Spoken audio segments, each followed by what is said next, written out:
Big breaking news. वार्ता के बीच Iran का शक्ति प्रदर्शन हुआ है। ईरान की युद्ध क्षमता ने सबको चौंका दिया है। समुद्र के नीचे से लॉन्च की गई है मिसाइल। युद्ध की तैयारी दिखा रहा है ईरान।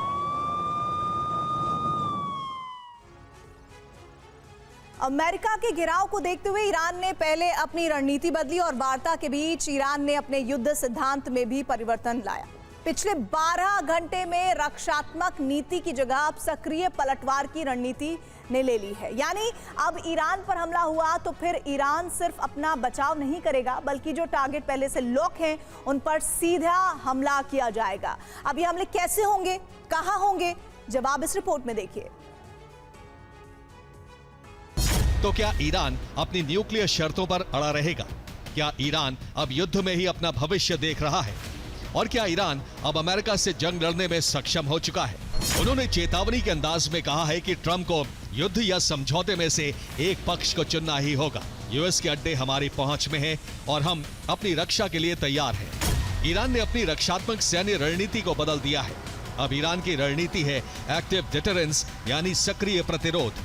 यानी अमेरिकी हमले की स्थिति में एयर डिफेंस उन्हें नाकाम करेंगे और ईरान पलटवार में अमेरिका को बड़ा नुकसान पहुंचाएगा। जो सबसे उन्नत मिड रेंज बैलिस्टिक मिसाइल है, ये मिसाइल 1234 किलोमीटर प्रति घंटे की गति से हमला करने में सक्षम है और इसकी 2000 किलोमीटर की रेंज में अमेरिकी ठिकाने आसान टारगेट हैं, जो 1500 किलोग्राम पेलोड के साथ लॉन्चिंग के लिए तैयार है। और अमेरिका के लिए सबसे बड़ा संकट है इसकी एक्यूरेसी, जिससे मजबूती मिलती है इसके इंटरनल गाइडेंस सिस्टम से। ईरान के 6 प्रांतों के नीचे बारूदी दुनिया है, जिसे मिसाइल सिटी कहा जाता है। इसमें लोरिस्तान प्रांत के खुर्रमाबाद में अंडरग्राउंड साइलो है। करमनशाह प्रांत के केनेस्त केनियन में भी ऐसा ही बेस है। इसी प्रांत पंज पेलहम में भी मिसाइल बेस है। यहीं बख्तरान शहर में भी एक बेस सक्रिय है। कुम प्रांत में भी ऐसा ही एक बेस है, लेकिन वो कहाँ है किसी को नहीं पता। खुरासान प्रांत में भी गुप्त ठिकाने पर अंडरग्राउंड मिसाइल बेस है। हरमुजान प्रांत के काजी अब्द शहर के नीचे भी एक बेस ऑलरेडी है, लेकिन इसी प्रांत में एक गुप्त अंडरग्राउंड मिसाइल बेस भी है। और फार्स प्रांत में भी ईरान ने गुप्त मिसाइल सिटी बना रखी है।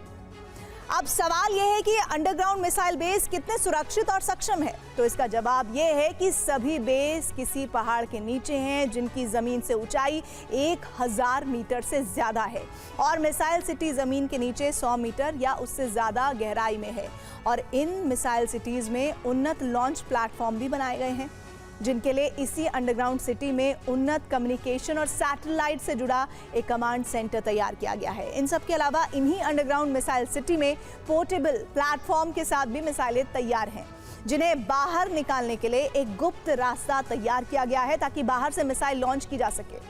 ईरान ने इस समय पहला टारगेट इजराइल के नेवेग रेगिस्तान को बनाकर रखा है, जो यूएस आर्मी का बड़ा बेस है। वहीं ईरान ने बहरीन के उस नेवल बेस को भी निशाने पर लिया, जो अमेरिका के 5वें बेड़े का हेडक्वार्टर है।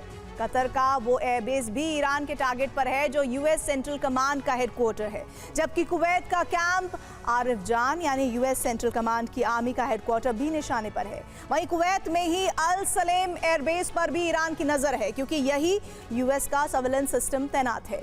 और हमले की दिशा में जो हालात बनते हैं, सऊदी अरब का सुल्तान एयरबेस पर भी ईरान हमला कर सकता है, क्योंकि यही यूएस फोर्स की एयर डिफेंस कमांड है। यूएई का अल दफरा एयरबेस इसलिए ईरान के टारगेट पर है क्योंकि यहाँ स्पेस मॉनिटरिंग कमांड है। वहीं जॉर्डन का मुवाफस साल्ती ऑपरेशनल बेस एक्टिवेट होता है तो ईरान वहाँ भी मिसाइल दागेगा। यही नहीं, इराक का अल असद एयरबेस भी टारगेट पर है और सीरिया का अल तन्फ गैरिसन स्ट्रैटेजिक बेस भी अब संकट में है। पहला कदम है ईरान में लॉकडाउन, जिसमें इंटरनेट ब्लैकआउट, सड़कें बंद, सीमित ट्रांसपोर्टेशन और उड़ानें रद्द कर दी गई हैं। इसमें इंटरनेट ब्लैकआउट का दूसरा कारण यह भी है कि ईरान साइबर हमलों से अपना बचाव करेगा और उड़ानें रद्द करने से एयर ट्रैफिक में ऑब्जेक्ट की पहचान आसान होगी।